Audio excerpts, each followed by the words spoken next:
Hey, y'all are on camera. Yeah, you're. Shut up. Hey, camera's rolling. Shut up. Hit it, Austin. I'll start speaking once you come on to me. Oh, shit. All right. Flying around the corner, tires just spinning, comes a car roaring with a 6.2 liter V8 engine, boasting over 400 horsepower. 426 horsepower to be exact. And that's just stock. As my excitement builds, I slowly snap back into reality. For what I saw was just a dream. It was a dream because the car I saw was a new Pontiac Trans Am. Unfortunately, Pontiac was shut down, but General Motors has the power to resurrect this beast of a machine known as the Trans Am. They just need a little persuasion, that's all.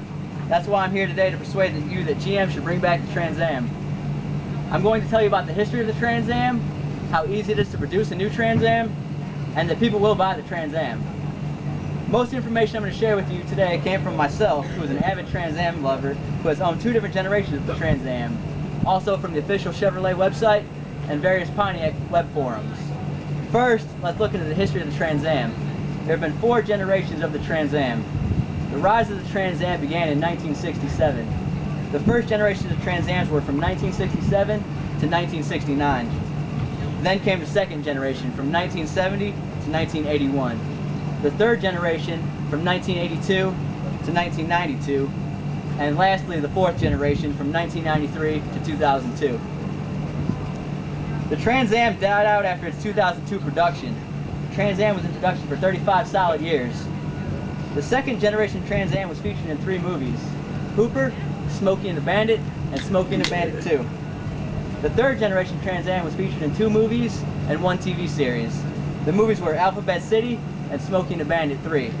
The TV series that the third generation Trans Am was featured in was called Knight Rider, and it's kind of funny because the whole show was around a Trans Am that could talk.